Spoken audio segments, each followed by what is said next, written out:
Follow us sa aming bagong channel na Aswang Confessions. Kita-kits, don't forget Aswang Confessions. Bago natin simulan ng kwento, please like and share the video.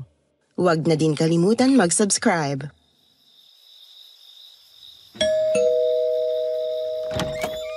Good evening, Ma! Surprise! Michelle, anak?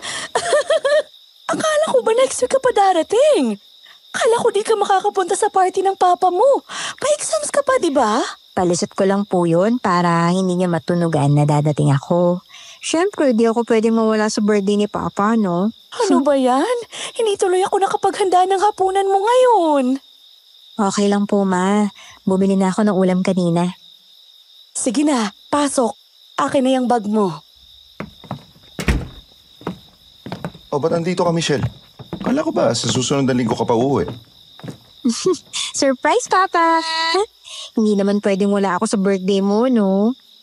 Ang exams mo? Tapos na po. Actually, kahapon pa. Bakasyon na namin ngayon kaya bumiyahin na ako kaagad para makahabol ako sa party niyo bukas, diba? Bale, 1 linggo rin po ako dito bago yung enrollment ng next semester. Aba, talagang labs na labs ako nitong anak ko, ah. Siyempre naman po, no? Handa na po ba lahat para bukas? Handa na. Nakapamili na ng mga lulutuin. Hindi naman ganun karami ang mga bisita kaya kakayanin ko namang lutuin lahat. Ay, di ka pa ba nasasabi sa'yo, Chona? May inimbitahan ako magluluto bukas para naman hindi ka masyado maabala. Ha? Sino naman? Tsaka hindi naman abala sa akin eh. Gusto ko naman magluto para sa kaarawan mo. Alam kong gusto mo naman.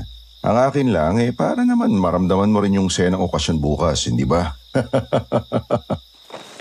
Pero sino nga po palang kinuha niyong tagaluto pa? Si Ate Sally, bagong kusinera sa kantin ng opisina. Nakausap ko kasi minsan, kailangan daw kasi niya ng dagdag na racket para kumita kahit papano. Kaya yon, naisip kong kunin na lang siyang tagaluto para bukas. Masarap po bang magluto yun? Aba, syempre. Kahit naman kailangan niya, hindi ko rin siya kukunin kung hindi masarap ang mga luto niya, no? Ayoko rin namang mapahiya sa mga kumpare ko. Masira pa birthday ko. Sige na. Mamaya nang usap at pagod na itong si Michelle sa biyahe. Kumain ka muna anak, siguradong gutom ka na. Teka, may natira pa ba sa ulam natin? Huwag kang mag-alala pa. Bumili na ako. Pwede ka nga rin kumain ulit eh. Aba hindi ko tatanggihan yan. Pasalubong mo yan eh.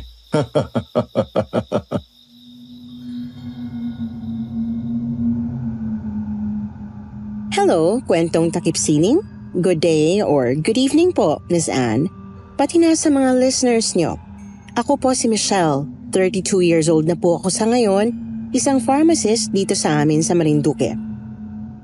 Nag-email po ako sa inyo para i-share ang madilim na kabanata ng buhay ng pamilya namin.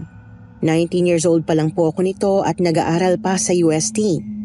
Kakatapos lang ng finals at magsi-sem break na, kaya umuwi ako ng Marinduque para sa birthday ni Papa Roldan. Napakabait at mapagmahal na padre de familia ni Papa. Kaya kahit sa panaginip, hindi ko inakalang mawawalan pala yon ng saysay dahil sa panggugulo ng isang aswang sa aming tahanan.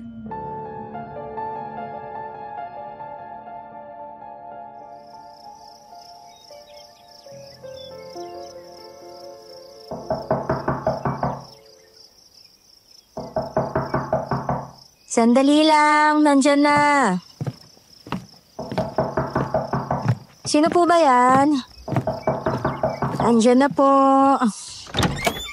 Ay, magandang umaga, Ineng. Araw ng birthday ni Papa, umaga nang may kumatok. Agad ko naman po yung pinagbuksan at bumungad sa akin ng isang may katandaang babae. Payat na payat ang pangangatawan. Sa tansya ko siguro nasa mga late 40s or early 50s na siya. Nakaban ang buhok na may konting uban. Hindi pa naman kulubot ang kanyang mukha pero Kapansin-pansin ang peklat niya sa may gilid ng kaliwang mata.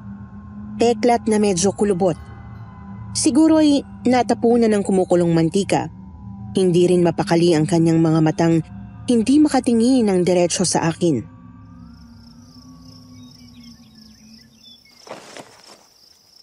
Magandang umaga rin po.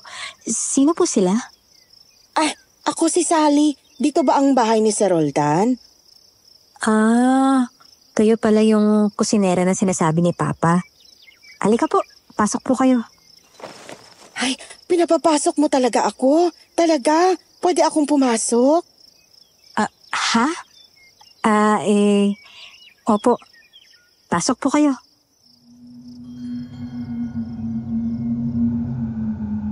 Nailang ako sa inasal ni Ate Sally, Miss Anne. Hindi ko tuloy maiwasang manghusga. Naisip kong baka may problema siya sa pag-iisip. Kakaiba kasi ang kanyang tuwa nang papasukin ko siya sa bahay.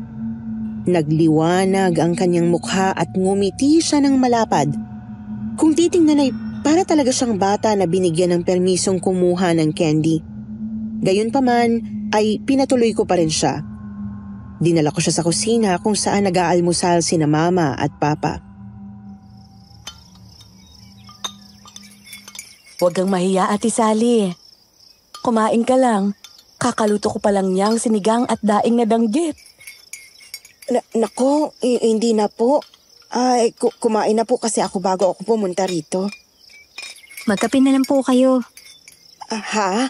Sige. Huwag kayo mahiya rito, Ate Sally. Paano ka makakapagluto ng maayos kung ganyan? Oo naman po. Relax lang kayo, ate. Pasensya na po. Kahit sa harap ni Mama ay hindi pa rin pumapirmi ang mga mata ni Ate Sally, Miss Anne. Hindi ito makatingin ng diretso sa amin. Maliban kay Papa. Napansin kong nagkakatinginan silang dalawa, pero hindi ko yun binigyan ng mali siya noong una. Baka nga naman kasi mas komportable lang si Ate Sally kay Papa. Nauna na silang magkakilala sa pinapasukang construction firm ni Papa Kusinera nga kasi si Ate Sally ron. Napansin ko rin na kamot siya ng kamot sa likod ng braso at sa may batok. Pero wala naman ako makitang mali sa balat niya sa bandaron.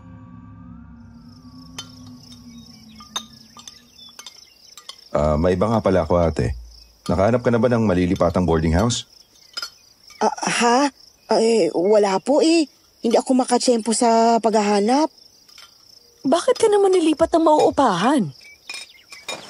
Medyo magulo po kasi doon sa tinitirhan ko ngayon. Madalas magbidyoke sa katabing karinderya tapos madalas din may nagrarambulang mga kabataan sa labas. Naku, problema nga yan. Lalo na kung may trabaho ka kapag umaga. Hindi ka makakatulog ng mahimbing. Yun nga po Kaya naghahanap ako ng malilipatan. Kung dito na lang kaya muna si Ate Sally. Chona, ayos lang kaya? Ha? Dito? Sa bahay natin? Oo, may bakanting kwarto pa naman sa tabi ng kwarto ni Michelle, di ba? Linisan na lang natin yon.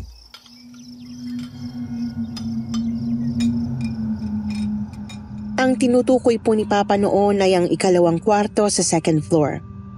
Sa nag-iisang kwarto sa first floor po kasi ang kina Mama at Papa. Sa akin naman ay nasa taas. Katabi noon ay isang bakanting kwarto na nasa may bungad ng hagdan.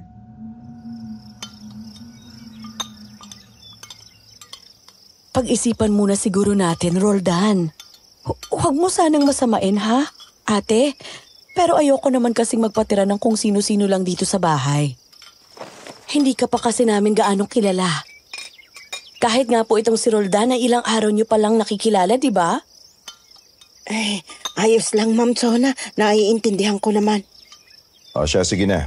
Maganda na tayong magsimba. Anong oras na, Ate Sally, may iwan ka lang muna rito, ha? Ayos lang ba sa'yo? Sige po, sir. Sisimulan ko na lang ding maghanda ng mga lulutuin para hindi na matagalan ng pagluluto. Noon pa lang po, Miss Anne, medyo kinutuban na ako kay Ate Sally. Inisip kong baka magnanakaw o kung anong masamang loob na hindi mapagkakatiwalaan. Pero dahil mukhang tiwala naman sa kanya si Papa kaya hinayaan ko na lang. Bagamat bala ko na nung matyagan ang kanyang mga kilos pagka-uwi namin galing magsimba. Ate Sally? Ay, Ma'am Michelle, ikaw lang pala. Naghihiwa ng gulay si Manang nang lumapit ako sa kanya. Nagtaka ko kasi nagulat siya sa pagsasalita ko gayong hindi naman ako patagong lumapit. Isa pa ay mukhang wala naman siyang masamang ginagawa. Naghihiwa nga lang naman siya ng gulay, kaya bakit siya magugulat? Oh, ba't naman po kayo nagulat eh? Hindi naman ako nanggugulat ah. Ganito lang talaga ako, medyo magugulat din. Ano nga po palang kailangan nila? Wala naman po. Naisip ko lang na baka kailangan ninyo ng tulong sa pagluluto. Naku, hindi na po. Ayos lang po ako rito. Itoon nyo na lang po yung pansin sa papa mo para naman sulit ang saya niya ngayong araw. Eh ate, ba't po nasa may sulok lang yung garapon ng asin? Nakapatong pa dyan yung mga bawang. Ha? Baka nahihiya lang po kayong kunin ha ate ha? Kunin ko lang po ah. Nako, wag na ma'am. Ako na po mamaya. Isa pa, konti lang din naman yan ang nilalagay ko sa mga luto ko. Sigurado po kayo? Opo. Wag niyo na po akong alalahanin, ma'am. Kayo pong bahala. O siya, alis lang po ako ha, may bibilhin lang ako. Sige lang, ma'am.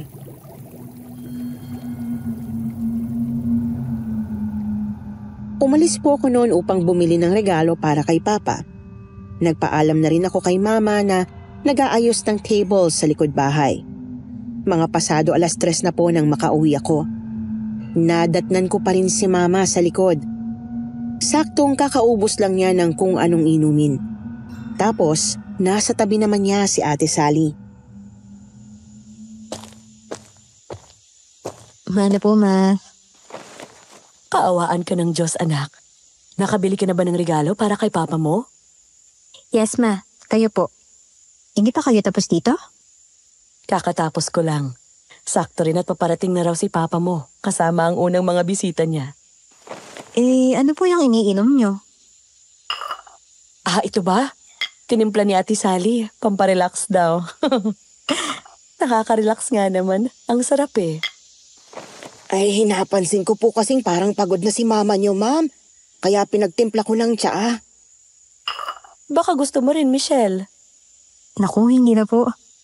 Magpapahinga na lang muna ako para handa na ako sa pagsisimula ng party.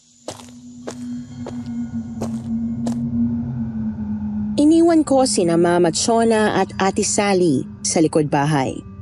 Sa backdoor ako dumaan papasok. Sinarado ko yun at dumiretso na ako sa may kusina. Doon ay nakita ko ang bag ni Ate Sally na nakalapag sa ilalim ng lababo. Tote bag po yun na dark blue. Lumapit ako at sumilip nang hindi yun hinahawakan. Nakita ko ang mga dahon-dahon na hindi ko alam kung anong uri. May nakita pa nga po akong dahon na kulay itim. May naaaninag din akong iilang kandilang kulay puti.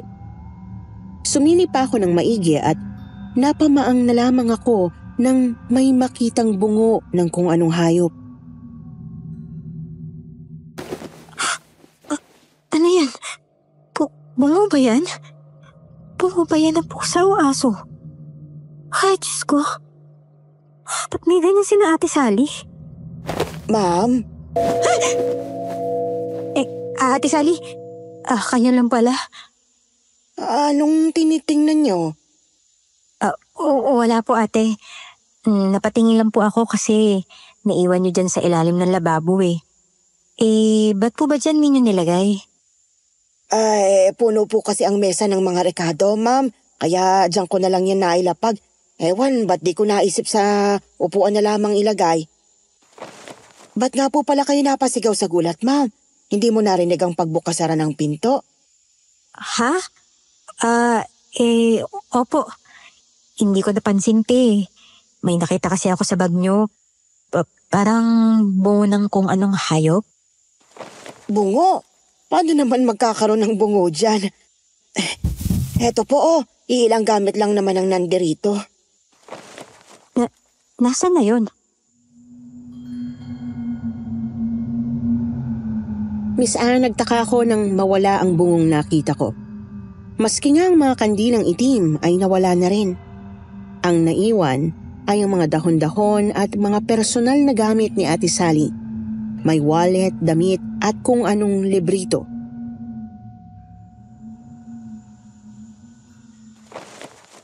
Teka, ba't nawala yung bungo at mga kandila? Bungo at kandila? Ba't naman magkakaroon ng ganun sa bag ko, ma'am? Baka naman namamalikmata ka lang. Baka nga. Sinilip ko lang din kasi. Hindi ko nakita ng maayos eh. Sige na po ate, akit na po ako Magpapahinga lang, tapos magbibihis na maya-maya. Baka dumating na sina Papa at mga kumpare niya eh. Umakit na nga po ako ng kwarto ko at umidlip. Pagkalipas ng kalahating oras, narinig kong may mga tao na sa baba. Kaya nagsimula na akong mag-ayos ng sarili. Noong pasado 5:00 na, may kumatok na sa pinto ng kwarto ko. Sino yan? Ate Mitch, ako to! Trixie? Ikaw nga! Di ka naman nagsabing pupunta ka pala. Bakit ikaw? Nagpasabi ka bang uuwi ka? May pa-surprise ko pa eh. Tuloy di ako nakapag-prepare. Sinong kasama mo? Sina tita? Ako lang, night shift naman si mama eh. Si papa naman next month pang baba sa barko.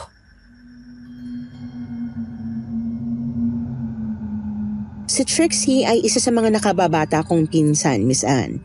Anak siya ng kapatid ni Mama at Shona.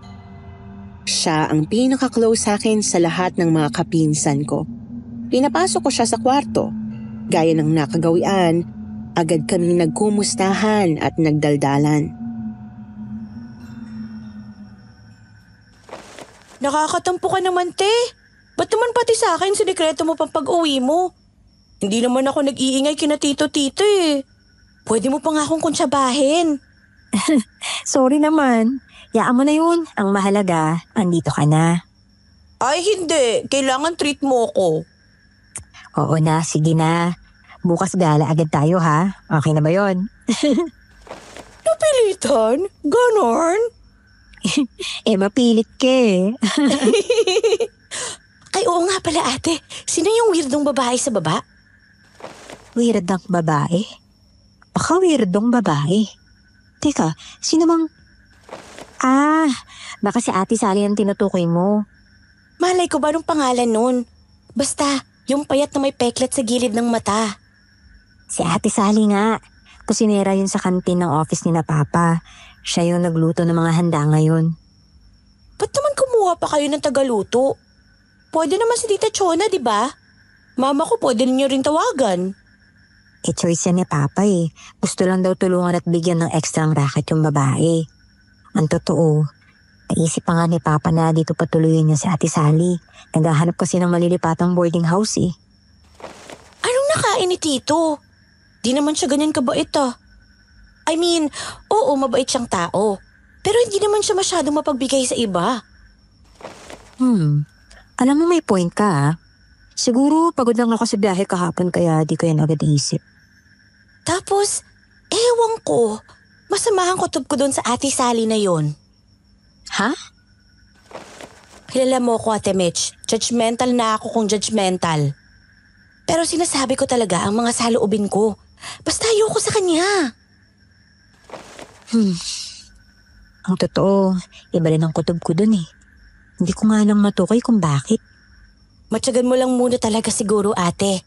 Tsaka, kung ako sa'yo, huwag kang papayag na dito siya tumira. Michelle? Michelle, anak. Halina kayo ni Trixie. Magsisimula na tayo. Nandiyan na po. Tara na Trix, tawag na tayo. Teka lang, yung buhok mo. Ayusin natin ng konti.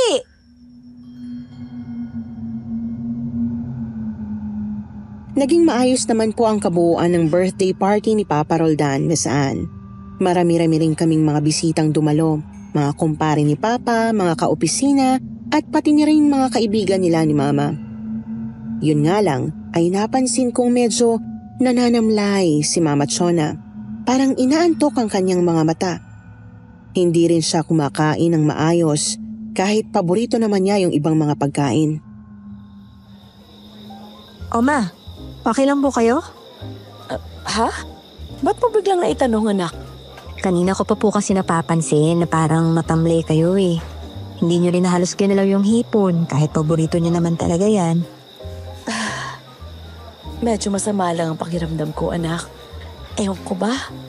Ayos naman ako kanina nung tinatawag ko kayo ni Trixie. Nagsimula lang ako magkaganito. Ilang minuto pagsimula ng kainan. Magpahinga po muna kaya kayo sa loob. Ayoko namang iwan ng mga bisita rito, Michelle. Asawa ko ang may birthday. Kaya di ako pwedeng basta na lang umalis. Eba, masama ro yung pakaramdam ni Mama eh. Kanina ko pa nga napapansin eh. Magpahinga ka na lang sa loob, Chona. Naku, wag mo na lang ako masyadong alalahanin, Roldan. Asikasuhin mo yung mga bisita mo. Sige na, ako na magpapaliwanag sa kanila. Magpahinga ka na sa loob. Hindi naman pwedeng tiisin mo yan hanggang sa matapos tong gathering. Eh baka buutin pa kami ng hating gabi o madaling araw eh.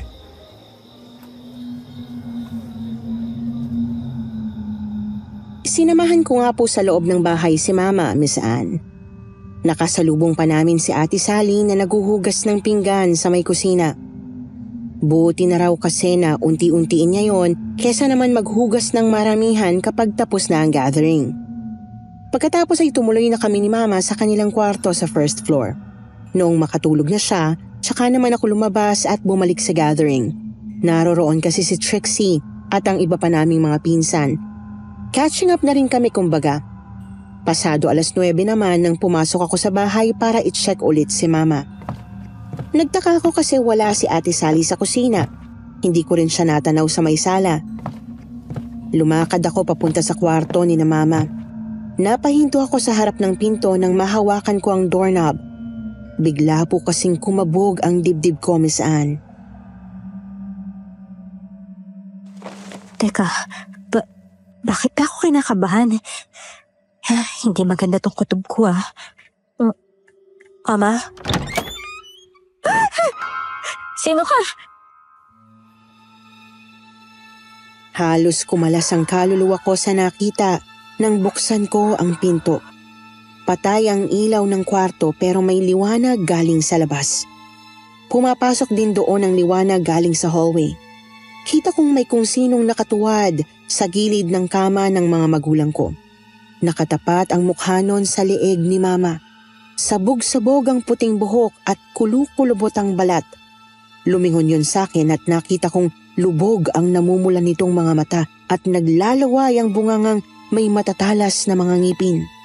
Mas lalo ko namang ipinagtaka ang mga sumunod na nangyari.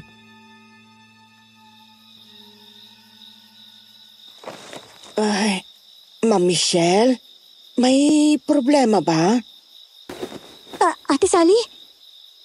Ikaw? Nasaan na yung kung sino mang nandito kanina?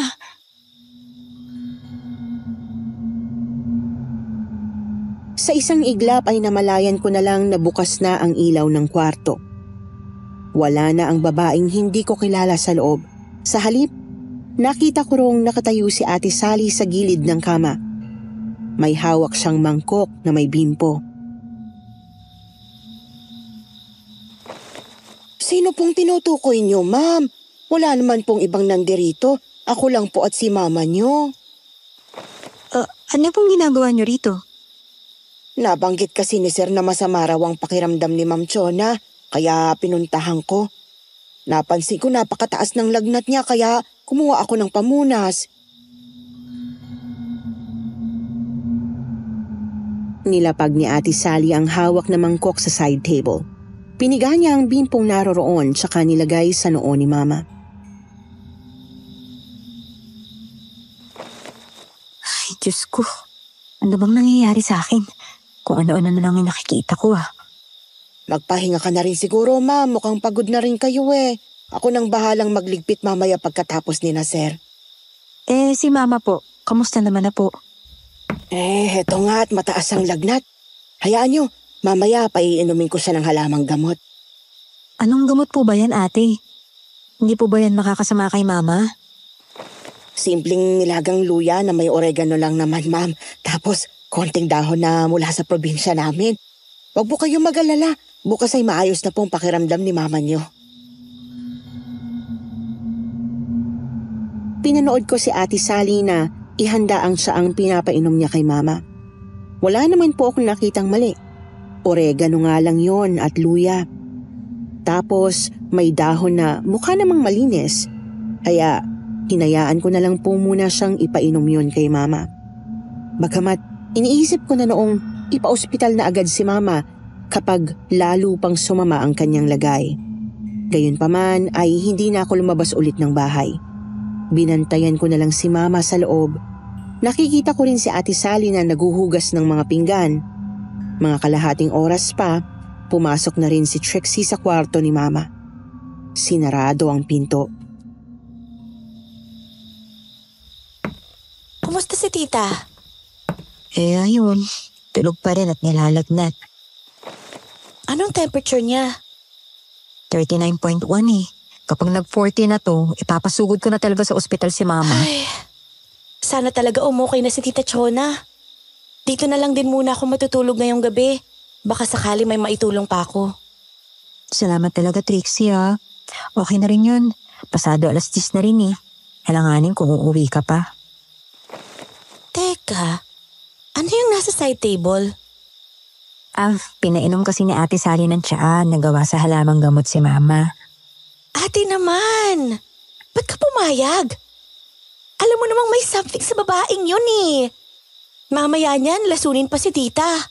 Uy, grabe naman yung lalasunin ha. Hindi naman siguro. Wala naman siyang motibo para gawin yun eh. Hindi natin masasabi. O siya, ilagay mo na lang sa supot yung tasa. Tapos akin na, lalagay ko sa bag ko.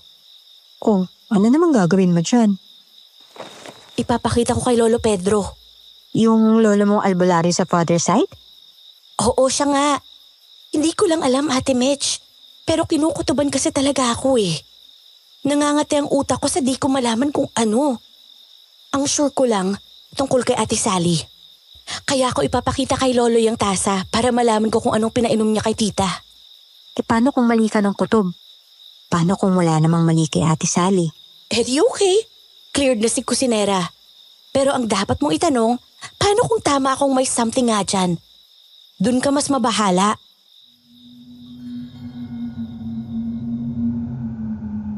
Sa pag-uusap namin yon ay lumutang sa isip ko ang Lolo Pedro ni Trixie. Mabait na tao naman yon. Palangiti at magiliw sa amin ng apo niya. Naalala ko pa nga po, siya rin ang gumagamot sa amin ng mga bata pa lang kami. Kaya niyang lunasan ang mga simpleng karamdaman. Kaya hindi kami madalas sa ospital. Pasado 12:00 ng hating gabi nang matapos na sina Papa. Medyo tipsy si Papa noon pero hindi naman po siya lasing. Matino naman ang pag-iisip.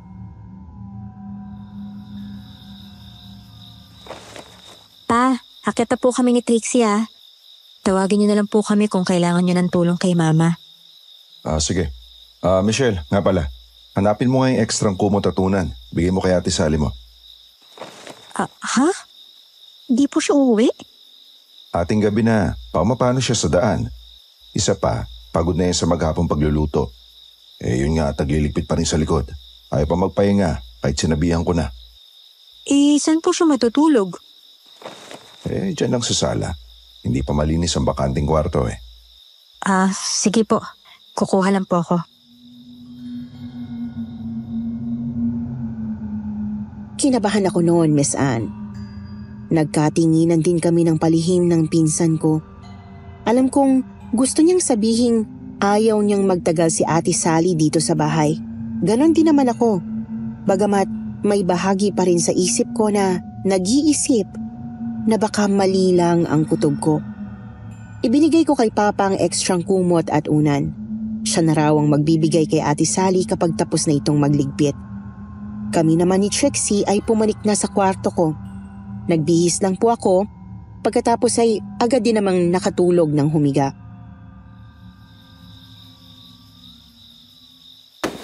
Ate Mitch! Ate Mitch, gising! Ahoy! Ate! Ba't ba nang gigising? Ito pa yung tao eh. May tao sa kataping kwarto. Narinig kong nagsara yung pinto. Halatang nag-iingat na di marinig. Aha? Sino bang papasok doon? Bakanting kwarto naman yun eh. Yun na mismo. Sino pa bang ibang pwedeng pumasok doon?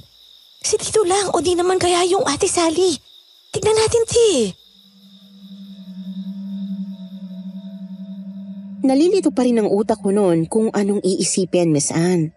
Gayunpaman, pinilit ko pa rin ang sariling bumangon. Tahimik kaming lumabas ni Trixie tsaka pumunta sa harap ng kabilang kwarto. Tumayo lang po kami ron. Ni hindi namin hinawakan ang doorknob nung una. Ayaw naming mapansin agad kung sakali mang may tao nga ron. Dahan-dahan naming idinikit ang mga tenga namin. Pero mabilis din kaming kumabig nang may maulinigang mga umuungol sa loob. Ungol ng nasasarapan. Narinig mo yun, ate? Teka, tinig na tinig, Trix. May mga tao nga sa loob. Pero bakit sila umuungol ng ganyan? Huwag niyo sabihin pumapatol si Tito sa pangit na yun. Teka, nawala yung antok ko doon ah. Buksan natin yung pinto ah. Kailangan nating makita kung anong nangyayari. Tapos, bahala na. Sige, basta sure ka na ha, ate. Oo, heto na. 1, 2, 3. Mga walang hiya kayo! Mga baboy! Bakit yun natuwato pa? Bakit? Miss Anne, pakiramdam ko'y binaklas ang puso ko sa nakita. Kumpirmado, may ginagawa ngang kahalayan sina Papa Roldan at Ate Sally sa bakanteng kwarto. Nadat na namin silang parehong walang anumang saplot at magkapatong. Balot sa alikabok, pawis at kung anumang nakakadiring likido ang kanilang balat.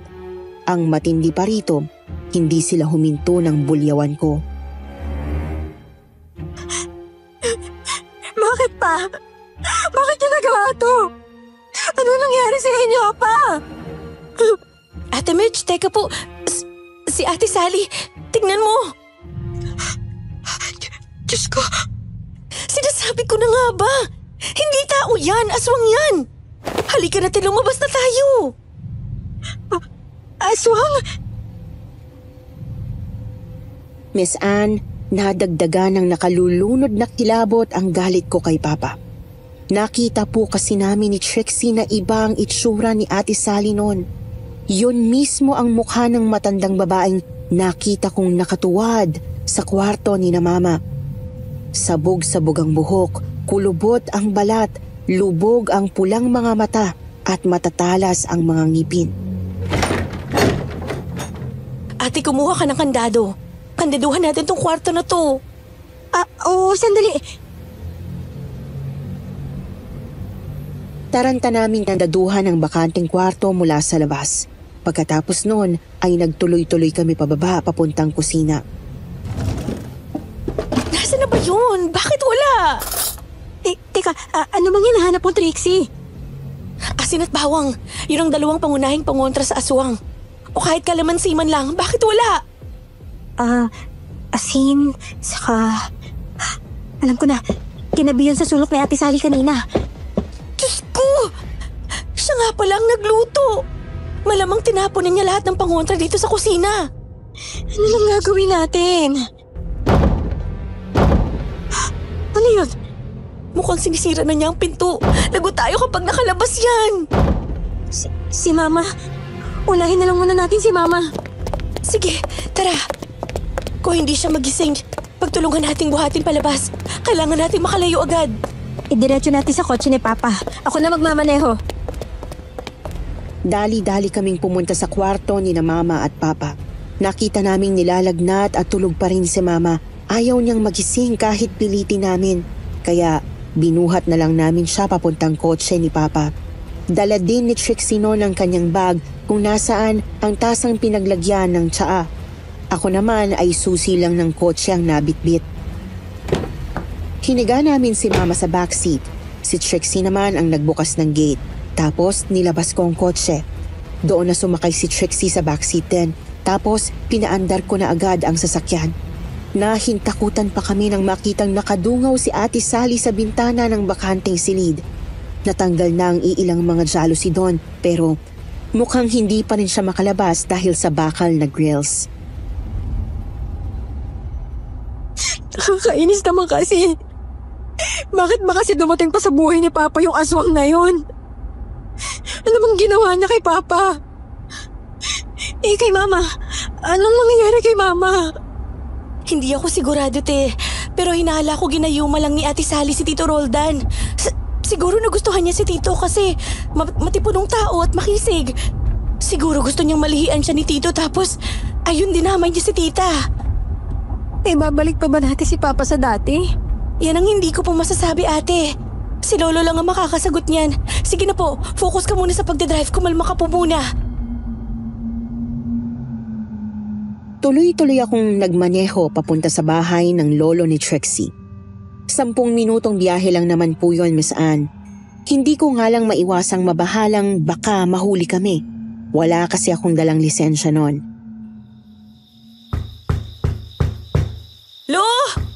Lolo Pedro! Lolo, andyan po ba kayo? Si Trixie po ito, Lolo! Ano ba't madaling araw kumakatok ang bata ka? Huh? Anong nangyari sa inyo? Ba't parang may kinalabang kayong maligno?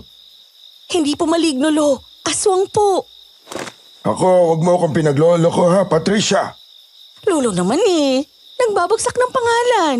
Ano ba kasi tinabot kayo ng 2:00 ng madaling araw sa labas? Kasama mo pa itong si Michelle. Hindi po nagbibiro si Trixie, Lo. May nakasagupa ho talaga kaming aswang. Si Mama po mukhang masama na yung lagay nasa kotse. Seryoso ba talaga kayo? Pinuntahan ni Lolo Pedro ang kotse. Doon ay nakita niya si Mama. Noon din po mismo ay sinuri niya ito ng mabilisan. Binulungan pa ng kung anong dasal ang noo ni Mama. At laking gulat ko nang bahagya nga pong bumaba ang lagnat ni Mama. Lo, ano po bang tingin niyo? Magagamot pa po ba ninyo si Mama? Mukhang kaya ko pa naman. Mabuti at nadala niyo siya agad dito. Tara sa loob. Titignan ko siya ng mas maigi. Ako nang bubuhat sa kanya. Pinasok nga po namin si Mama sa bahay ni Lolo Pedro.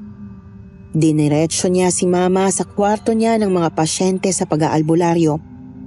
Inihiga niya si Mama sa isang papag na may banig at unan. Pagkatapos ay agad niya itong pinahira ng langis sa iba't ibang bahagi ng katawan. Sa noo, leeg, braso, palad, talampakan at binti. Nagsindi si Lolo ng puting kandila. Kumuha siya ng kulay pilak na batsyang may tubig. Humawak siya noon ng kutsarang may maliit na tipak ng tawas at tinapat niya yon sa alab ng kandila. Pagkatapos ay sinimulan niya kaming kausapin.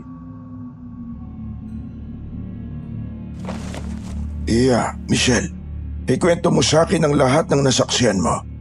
Lalo na sa simula nung dumating yung babae sa bahay niyo. Una po nun, Lo. Kumatok siya sa bahay at pinagbuksan ko. Nagpakilala siya. Kaya pinapasok ko po. Nagtaka po ako nun kasi kakaiba yung tuwa niya nung papasukin ko siya. Para talaga siyang bata. Kung ganun, ikaw ang nagbigay ng imbitasyon para makapasok siya sa bahay ninyo. Makinig kayo. May mga uri ng mahihinang aswang na kumakatok muna sa isang bahay. Kailangan nilang makatanggap muna ng permiso o imbitasyon pagkatapos kumatok.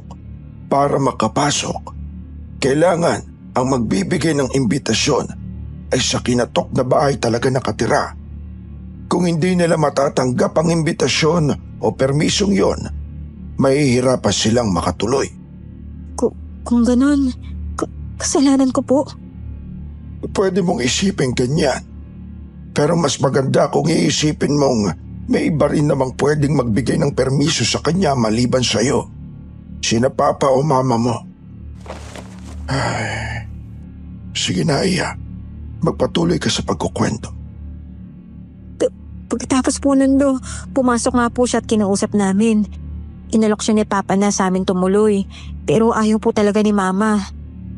Umalis kami para magsimba. Pag-uwi namin, nagluluto na po siya nun.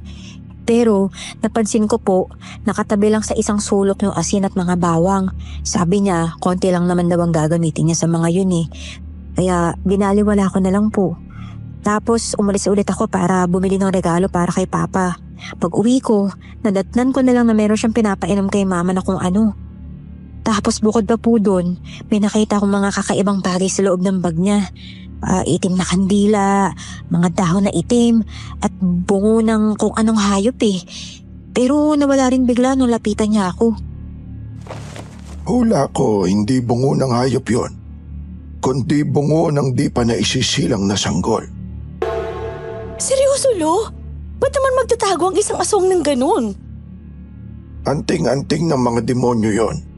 Pampalakas. Sige na, Michelle. Magsalaysay ka ulit. Pagkatapos po nun, dumating na si Trixie at nagsimula na yung party.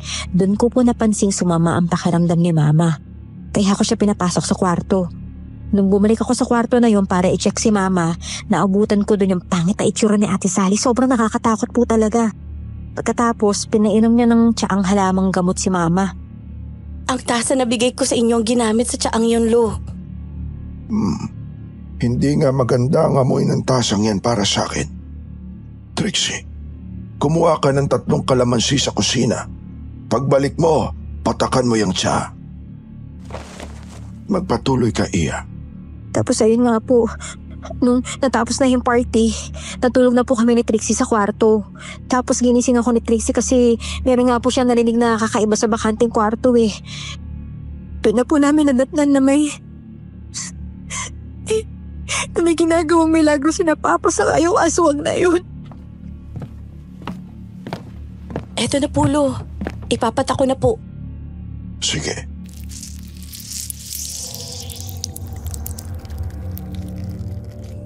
Ipinatak nga po ni Trixie ang 3 kalamansi sa tasa, Miss Anne. Nanlaki ang mga mata namin ng pinsan ko nang makitang bumula ito ng husto at sumabog ang napakasangsang na amoy. Sa sobrang baho ay masakit yun sa ilong, mata at makati sa lalamunan. Ilang sandali pa, nakita na lang naming nangitim ang loob ng tasa. Naging itim na rin ang katas ng kalamansing naroon. Ano pong nangyayari, Lo? Ang baho! Ba't nagaganyan ang tasa? Hindi sumagot si Lolo Pedro. Sa halip ay nagsimulang kumibot-kibot ang kanyang mga labi habang nakatitig sa kandila. Nag-usal siya ng kung anong dasal ng pabulong. Napadako ang tingin ko sa kutsara. Napansin kong lusaw na ang piraso ng tawas na naroroon dahil sa init ng alab. Ilang sandali pa, dahan-dahang ibinuhos ni Lolo ang tawas sa tubig na nasa batsa. May kung anong imahe na nabuuron sa tubig. Malabo para sa akin pero naaaninag kong hugis ng katawan ng isang payat na babae. Isang mababang uri ng aswang. Mukhang malulusutan pa natin ang problemang ito, Michelle. Mahihirapan lang siguro tayo na ibalik sa dati ang papa mo. Lo, linawin niyo naman po. Ano po bang nangyayari? Ganito, tama na ginayuma nga ng aswang ang papa mo. Gusto niyang maanakan siya ng papa mo. Ang pinagtataka ko lang, Lolo, ba't may mga aswang na kailangan pang maghanap ng tao para magkaanak? Ba't di na lang sila-silang magtalo-talo, di ba? Dahil hirap magkaanak ang mga purong aswang. Kapag 2 aswang ang gagawa ng supling, maaari silang abutin ng matagal na panahon. Pero kapag tao ang kanilang kapares, napakataas ng posibilidad na may mabubuo agad. Ang problema lang, kapag nakapili na sila ng gagawing kapares, hindi na nila yon lulubayan ng basta. Ayan nga, may pamilya si papa mo. Kaya gumawa rin ng paraan ng aswang na mapatay si mama mo. Kung hindi ka naging maagap, ay siguradong isusunod ka, Michelle. Kung ganon, laso ng pinainom niya kay Mama? Oo, laso na ginamitan niya ng itim na dasal at sariling laway. Pero huwag kang mag-alala. Magagamot ko si Mama mo. Maaari siyang magising sa loob ng 1 hanggang 3 araw. Si Papa po, ano pong mangyayari sa kanya? Posible pa namang matanggal ang gayuma sa kanya. Yun nga lang, hula ko, tapos na sila sa pagpupunla sa ngayon. Malamang hinawaan na siya ng pagkaaswang. Ano po? Pagiging aswang si Tito Lo? Magiging aswang o posibleng nagsisimula na siyang maging aswang ngayon. Ano pong gagawin natin kung ganon? Uunahin ko na lang gamutin si Mama mo. Pagkatapos susugod tayo sa bahay niyo. Panalangin kayong naroon pa si Papa mo.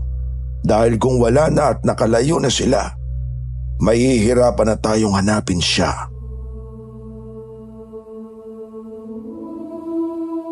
Nagsimula si Lolo Pedro na asikasuhin si Mama. Kumuha siya ng mga halamang gamot. Pinakuluan niya yon at pinatakan ng langis at kalamansi. Pinalamig niya ng kaunti bago yon pinatak ng pakonti-konti sa bunganga ni Mama. Hindi niya yon maipainom ng tuloy-tuloy kay Mama kasi nga ay tulog pa rin ito.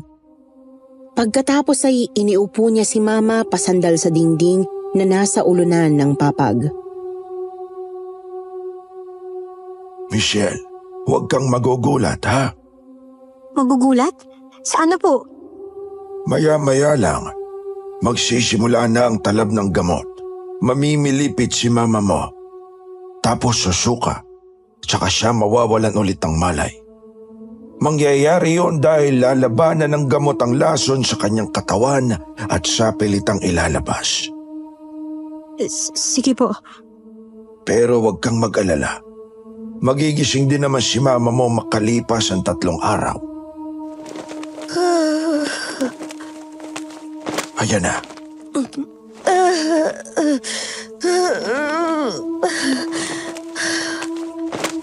Mama? Ayos lang ba talaga si Tita Lo? Oo, normal na reaksyon lang yan ng kanyang katawan. Tulong! Tulong! Anong nangyayari? Ang sakit! Hindi ko kaya! Mama, kayahanin niyo po Kaya niyo po yan.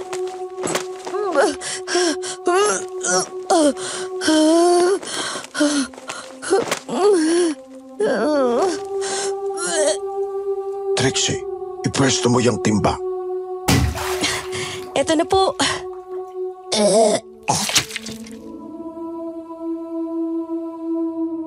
Nagsimulang sumuka si Mama, Miss Anne. Noong simula ay malapot ngunit clear na laway pa lamang yon. Ilang sandali pa, nakita kong manilaw-nilaw na ang laway na sinusuka niya hanggang sa tuluyan na siyang maglabas ng itim na likidong napakabaho. Amoy panis na pagkaing may kahalong samyu ng burak. May buo-buo rin doon at bahagya pang kumukulo. Nabahala ako kasi halos kalahati ng maliit na timba ang isinuka ni Mama Chona bago siya tuluyang mawalan ng malay. Lo, napakarami po niya na. Ligtas pa po ba talaga si Mama? Baka maubusan na siya ng sustansya o di naman kaya masira yung sikmura niya sa dami na sinusuka niya. Paiinumin ko naman siya ulit ng halamang gamot para hindi kainin ng sikmura niya ang sarili. Ngayon, mamayang tanghali pagbalik natin dito, tapos mamayang gabi. Aalis na tayo mamaya, Lo. Kailangan nating maabutan doon si Roldan. Hindi tayo pwedeng maantala masyado. Lo, paano po natin haharapin si Ate Sally? Malakas ang kutob kong mababang uri ng aswang lang yon na may alam na konting mga itim na dasal. Paano niyo po nasabi? Napahamak nga niyo si Tita Chona, di ba? Oo nga, pero nailigtas pa natin siya. Hindi siya namatay agad. Kung malakas na aswang yon, ilang minuto lang ang itatagal ni Chona. Nakita ni Michelle ang totoong anyo ng mga gamit ng aswang o kahit ng aswang mismo. Ibig sabihin, hindi ganun kalakas ang kanyang sabulag. Sabulag? Ano po yun, Lolo? Sabulag ang kakayahan ng mga aswang na linlangin ang paningin ng mga karaniwang tao. Sigurado ako kung nakita ko lang yung Sally na yan, ang makikita ko agad ay ang totoo niyang anyo. At isa pa pala, hindi nagawang sirain ng aswang ang pinto kung saan ninyo siya kinulong. Hinala ko sinlakas lang siya o mas malakas ng konti sa karaniwang tao. Sana lang, nandoon pa rin yun pagdating natin. Pero yun nga po, anong gagawin natin pagdating natin doon? Magdala tayo ng kalamansi, asin at ilang mga langis na pangontra. Tapos, siyempre, dadaling ko rin itong buntot pagi ko. Sa ngayon, magpahinga na muna kayo. Wala pa kayong maayos na tulog. Mamaya pagkasikat ng araw, aalis tayo. Manalangin kayong maigi na sana magtagumpay tayo. Oo, mahinang aswang lang yon, pero aswang pa rin yon. Kailangan pa rin natin ng proteksyon mula kay Bathala. Nilinisan po namin ni Trixie si Mama at muling hiniga sa papag. Nagpahinga lang po kami sandali, Miss Anne. Noong bukang liwayway na nga ay umalis na kami nila Trixie at Lolo Pedro. Dala po ni Lolo yung sinasabi niyang buntot pagi. Sinabihan lang niyang isa pa niyang apo na bantayan muna si Mama. Pagkarating, nakita agad namin ang aswang sa bintana ng bakanteng kwarto. Kita ko noon na ang itsura niya ay ang kanyang balat kayo. Andiyan na naman. Pinapalabas na naman na yung peke ng itsura. Itsurang normal na tao. Sinasabi ko na nga ba, ang nakikita ko ay mukha ng huklobang bruha. Kumpirmadong mababang uri ng aswang lang ang isang ito. Hindi pa rin nakakalabas si Ate Sally bagamat kinakalampag niya ang grills. Lalo niyang nilakasan ang pangangalampag nang makita kami at tinapunan niya ng matatalas na tingin si Lolo Pedro. Pero hindi pa rin talaga bumibigay ang matibay na harang. Magsihanda kayo. Papasok na tayo sa loob. Hawakan niyo lang ng maigi ang mga supot niyo ng asin. Sabuyan niyo siya kapag kailangan.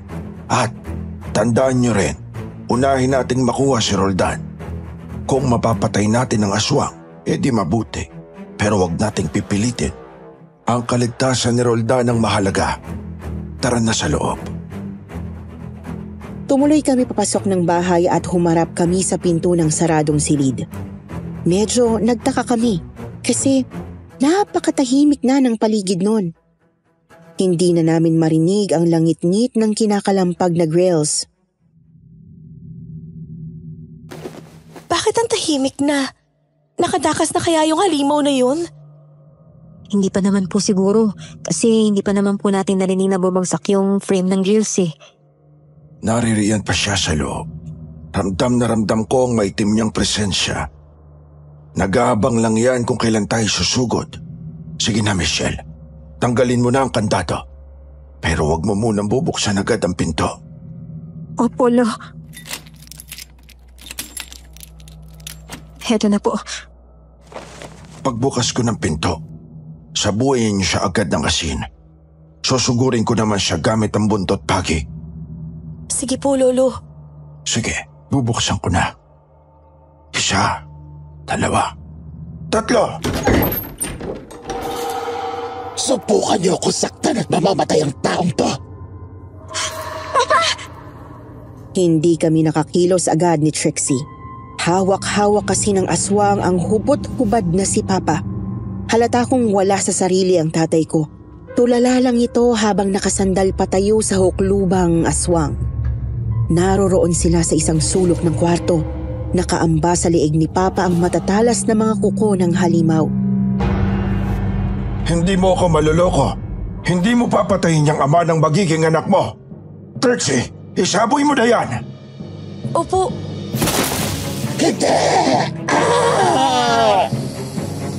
Nang isaboy ni Trixie ang hawak na asin, ay agad na paigtad ang aswang at lumundag papalayo.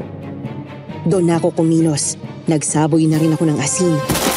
Lalong napalayo ang aswang kay Papa, kaya doon ko na nilapitan ang tatay ko. Papa! Papa! Papa!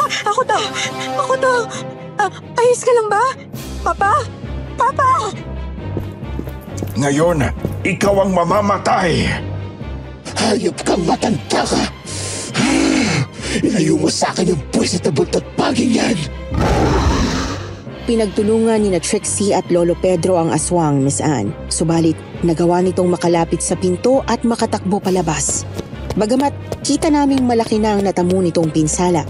May malalaki siyang latay sa balat na dulot ng buntot pagi. Marami na rin siyang lapnos na gawa ng asin.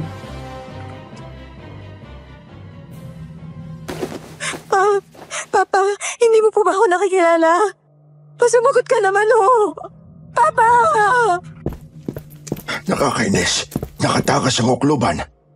Michelle, huwag mo munang piliti si Roldan. Wala pa yan sa katinuan. Bihisan mo siya tapos dali natin. Alalang-alala ako noon para sa papa ko. Tulala po kasi siya, Miss Anne. Tuloy-tuloy din ang kanyang paglalaway at medyo namumula ang balat. May napansin din akong marka ng kagat sa kanyang leeg. Hindi naman po yun malalim, tipo ng kagat na parang nanlalaro lamang. Sinunod ko ang sabi ni Lolo Pedro. Binihisan ko si Papa. Pagkatapos ay binitbit siya ni Lolo sa kotse para dalhin sa kanyang bahay. Nagdala na rin ako noon ng iilang mga gamit naming magpamilya. Ilipat natin si mama mo sa silid ng isang apo ko. Tapos doon natin ilagay si papa mo sa kwarto ng mga pasyente ko. Itali natin siya sa upuang may sandalan. Po, bakit po natin kailangan itali si Papa? Iya, makinig ka. Nagsisimula na siyang maging aswang. Isang maraas na proseso ang gagawin kong pagtatanggal ng dugo ng aswang sa kanyang katawan. Marahas? Mamaya na ako magpapaliwanag, Iya. Kailangan na nating magmadali. Dinala nga po namin si Papa sa kwarto ng mga pasyente ni Lolo Pedro. Doon ay ginapos namin siya sa upuang may sandalan gamit ang makapal na abakang lubid. Nagtirik si Lolo ng 7 kandilang puti. Nakahanda rin doon ang kanyang itim na libreto, buntot pagi at bote ng langis. Tapos may iilan ding kalamansi. Nakita ko pang pinainom niya si Papa ng langis mula mismo sa bote. Tapos piniga niya ang isang kalamansi diretso mismo sa bunganga ni Papa.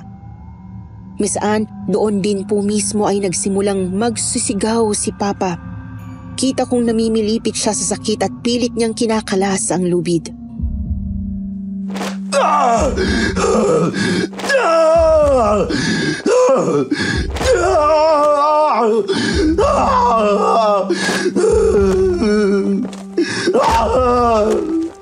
Lolo, ano po ba talaga nangyayari kay Papa?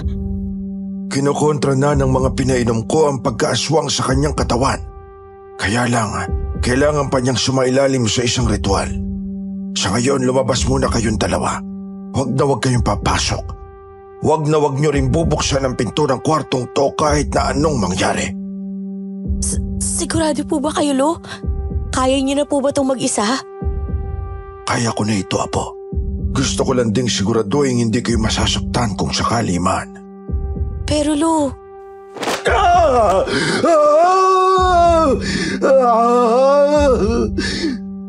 Sige na, wala nang oras. Bilisan niyo na. Opo, halika na, Ate Mitch.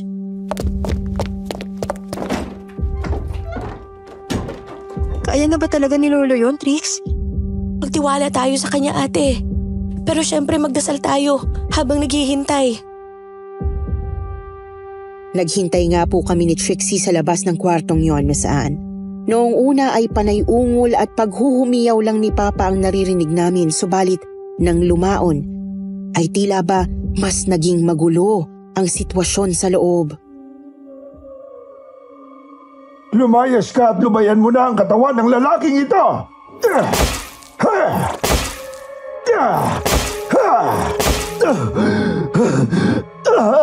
Hayop kang matanda ka.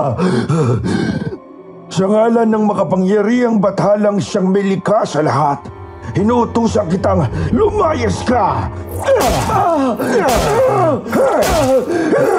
Buisit ka! Mamamatay ka na! Ano namang nangyayari sa loob? Ayos lang kaya sila? Tibayan mong sarili mo, te. Maghintay lang tayo rito. Nakakainis ang paghihintay na yon, Miss Anne.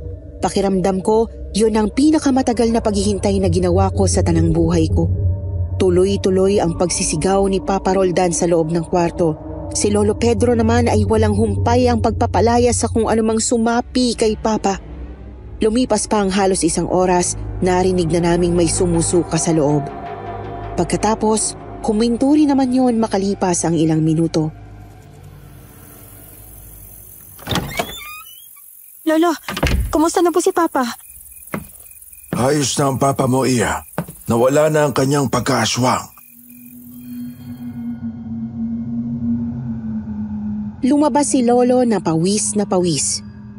May kung anong madumi rin sa kanyang paa at bandang dulo ng pantalon. Pumasok ako sa loob ngunit agad din akong natigilan nang makitang may kung anong nakakadiring likido sa sahig. Katulad yon sa sinuka ni Mama. Napadako ang tingin ko kay Papa. Hindi na siya nakagapos sa upuan. Sa halip, nakahiga na siya sa papag. Puno ng latay ang buong katawan. Wala rin siyang malay. Medyo namumutla ang balat at naroroon pa rin ang marka ng kagat sa kanyang leeg. Pinasukan niyo rin po si Tito, Lo? Oo, isinuka niya kanina ang binhi ng aswang. Ayun, sinunog ko na gamit ang kandila. Pero baka maigit 1 araw pa bago siya magising. Tignan-tignan lang natin para sigurado. Ay, salamat. Tapos na rin ang lahat. Hindi pa tapos. Lo? Anong hindi pa? Hindi pa patay ang aswang. Siguradong hahanapin niya itong si Roldan upang kunin. Po? Paano po yan, Lo? Pareho pang walang malay si Mama sa si Papa. Baka makuha po si Papa ng aswang. Susubukan ko ang makakaya ko. Kaya dumito lang muna kayo. Balot ng pangontra ang buong bahay ko. Mas ligtas kayo rito. Hindi ko maiwasang mangamba sa mga sinabi ni Lolo Pedro. Pero alam kong wala akong magagawa doon kundi ang magtiwala lamang sa kanya. Wala akong magagawa kundi ang magdasal na sana protektahan kami ng Panginoon laban sa masamang elementong gumugulo sa pamilya namin. Pagsapit ng tanghali ay pinainom ulit ni Lolo ng gamot si Mama. Kami naman ay nagtanghalian tapos ay natulog na muna. 5:00 pasado na ng hapon nang magising ako. Nadatnan ko sina Lolo Pedro at Trixie sa may bakuran. Lolo Pedro? Trixie? Anong ginagawa niyo dyan? Dinadagdagan namin ng mga pangontra para hindi makapasok ang aswang mamaya. Ano yan? Balat ng alimango? Maapdi sa balat nila yan. Pati na ang kahit anong gawa sa tanso. Gaya na lang nitong mga barya. Kailangan nga lang nating ihanda para rin sa ating mga sarili. Desperada ang aswang na yon. Kasi kinuha natin ng sa tingin niya ay kanya. Kaya humawak pa rin kayo ng mga supot ng asin mamaya pagsapit ng gabi. At oo nga pala, Michelle. Ano po yun, Lo? Kapag nagparamdam ang aswang, huwag kang matatakot. Ipakita mong matapang ka. Lumalakas sila kapag alam nilang takot ang mga tao sa kanila. Sumigaw ka, lakasan mo ang boses mo. Sabihan mo siyang tumigil na o lumayas. Ganun po ba, Lo? Oo, ipakita at sabihin mong hindi ka takot. Pagkatapos maglatag nila Lolo ng mga balat ng alimango at mga tansong barya sa bakuran, pumasok na kami ng bahay. Naghapunan kami. Maya't-maya ko pa rin tinitingnan sina Mama at Papa. Sa sandaling yon ay mukhang parehong banayad naman na ang kanilang tulog. Payapa rin ang mga unang oras ng gabi. Sarado ng maigi lahat ng mga bintana at pinto ng bahay. Hindi ka pa ba matutulog, te? Di pa naman ako inaantok eh. Nakabawi naman kasi ako ng tulog kanina. Eh ikaw? Hindi na rin muna. Di rin naman kasi ako makakatulog. Malay ko ba, baka biglang sumalaka yung aswang. Tapos saktan pa yung beauty ko. Loka-loka. Ayan, napangiti ka rin. Isang buong araw nang di madrawing yung mukha mo eh. Mamaya niyan, papangit ka na. Sige ka. Oo na, sige na. Mahirap yan. May utang ka pang gala sa akin. Alam nga namang pangit yung ate na magpapasyal sa akin, no? Teka, may kumakatok. Sino yan? Buksan mo na siguro. Baka pasyente lang ni Lolo. Huwag muna. Kabiling-bilinan kasi ni Lolo eh. Huwag na huwag bubuksan ang pinto kapag hindi nagpapakilalang kumakatok. Sino sabi yan eh? Magpakilala ka kaya at nang mapagbuksan kita. Ayaw talaga magsalita. Siya na yan. Siguradong siya na yan. Ngayon mo gawin, Michelle. Ikaw ang nagbigay ng permiso sa kanyang pumasok sa bahay ninyo.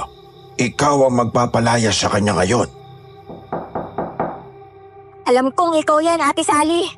Hindi mo ako maluloko. Hindi mo ako matatakot. Lumayas ka na at huwag ka nang babalik. Noon din po, Miss Anne, biglang huminto ang pagkatok sa pinto. Tahimik pa kaming naghintay ng ilang minuto. Pero hindi na talaga ito nasundan pa. Mapapanatag na sana ako, subalit. Naririyan pa siya sa paligid. Manatili lang kayong alista. Tara sa kwarto. Tahimik kaming sumunod ni Trixie kay Lolo Pedro. Pumasok kami sa kwarto kung saan magkatabing natutulog sina Mama at Papa sa papag. Ilang sandali pa narinig naming may mga yabag sa bakuran. Mga nagpapalakad-lakad doon. Pabalik-balik na animoy, nagmamasid. Andon yon sa tapat ng saradong bintana. Bintanang gawa sa kahoy na tabla. Huminto rin yon makalipas ang ilang minuto, subalit sinundan naman ng malakas na kalabog sa dingding ng bintana. Sisirain niya yung bintanang kahoy! Desperadong aswang nga. Siguradong nasaktan siya sa mga pangontra sa bakuran. Pero hindi pa rin siya umaalis. Lu, anong gagawin natin? Hayaan yung mabutas niya yung dingding o bintana. Bibigyan ko siya ng magandang pagbati.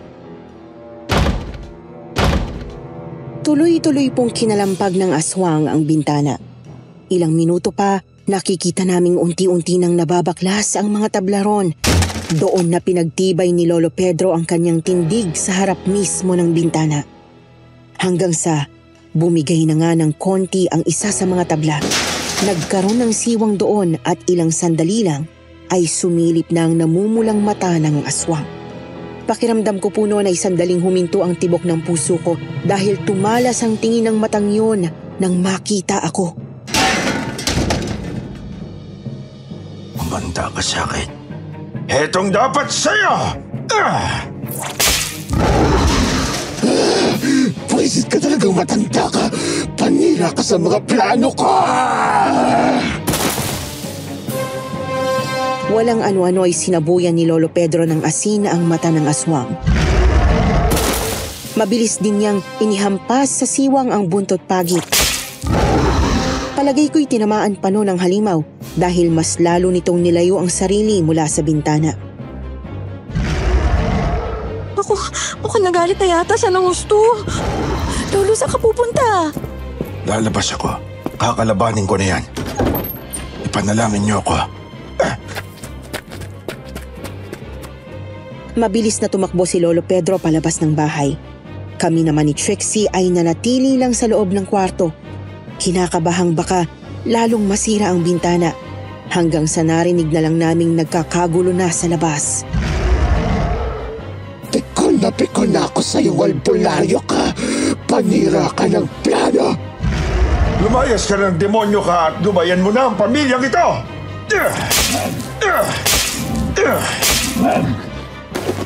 Hindi! Akin si Roldan!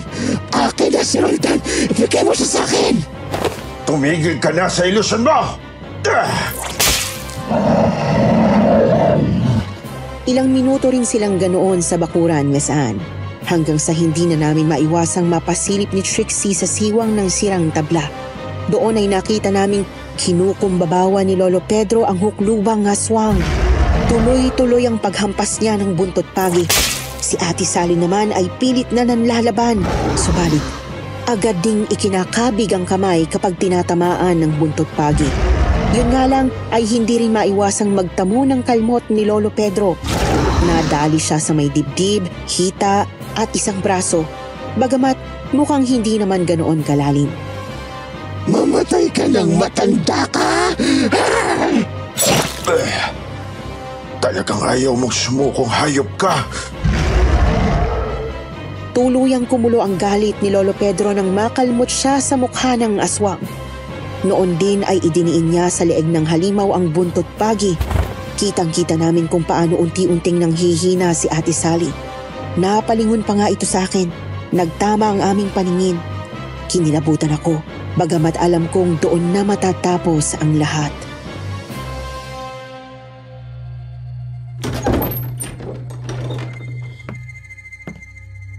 Lolo, kumusta po kayo?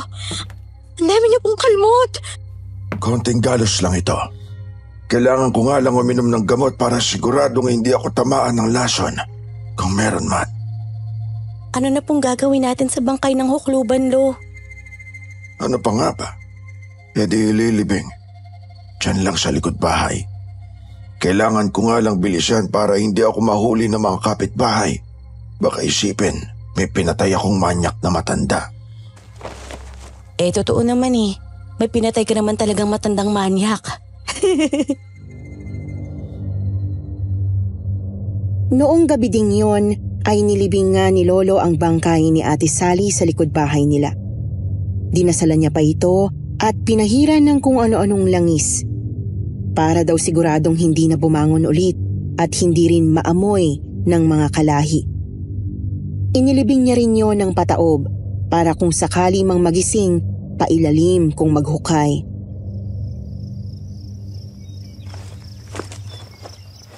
Seryoso ba, anak? Aswang si Ate Sally? Kinayuma niya pa pati si Papa mo? Totoo bang lahat ng to? Oo nga po, Ma. Saksi kami lahat dito sa mga nangyari. Teka lang ha. Sinong Sally ba? Wala akong maalalang Sally. Sure ka, Tito? Hindi mo kilala si Ate Sally? Hindi nga. Wala naman kaming kusinerong ganun sa kumpanya. Ang tagaluto ron sa kantin ng opisina, lalaki. Si Mang Dado. Tapos yung anak niyang 20 anyos sa dalaga. Ito na nga bang sinasabi ko eh. Kinayuma ka nga, Roldan. Siguro isipin mo na lang na patunay ang marka ng kagat sa leeg mo. Marka ng... Ano to? Kagat ba to ng anong hayop? Aba, meron nga. Diyos ko. Hayaan niyo na po yun, Ma. Pa, okay na sigurong hindi niyo maalala yung mga nangyari. Ang mahalaga, ligtas na kayo. Maayos na po kayo. Tay Pedro, paano ba kami mananatiling ligtas sa mga aswang at gayuma na yan? Baka mamaya niyan, aswangin at gayumahin ulit itong asawa ko eh. Grabe ka naman. Hindi naman siguro mangyayari sa akin yun ng 2 beses, no? Mas mabuti ng sigurado. Binigyan nga po kami ni Lolo Pedro ng mga anting-anting na pamproteksyon. Pinayuhan din niya kami na patakan ng kahit konting kalamansi ang anumang pagkaing nabibili o nakukuha namin sa labas. Yun daw kasi ang paraan para malaman kung may sumpa ng aswang ang isang pagkain. Simula po noon ay naging maayos na ulit ang pamilya namin, Miss Anne. Nakagala rin kami ni Trixie bago ako lumawas pabalik ng Maynila. Sa kabutihang palad, hindi naman noon nasira ang samahan ni na Mama Chona at Papa Roldan. Sa katunayan ay napagtibay pa nga at bigla akong nasundan nang magbuntis si Mama makalipas ang ilang buwan. Miss Anne, dito ko na po tatapusin ang email ko. Maraming salamat po kung sakali mang mababasa niyo ito. Pahabol ko na lang pong tanong sa inyong listeners, nasubukan niyo na bang tamaan ng gayuma? O baka naman kayo mismo ang gumamit nito para kunin ang puso ng isang tao? Anong nangyari sa karanasan niyong yon? Comment niyo lang po para mabasa ko at ng iba pang listeners. Malay niyo, kapulutan pa yan ng aral kung paano makaiwas sa gayuma.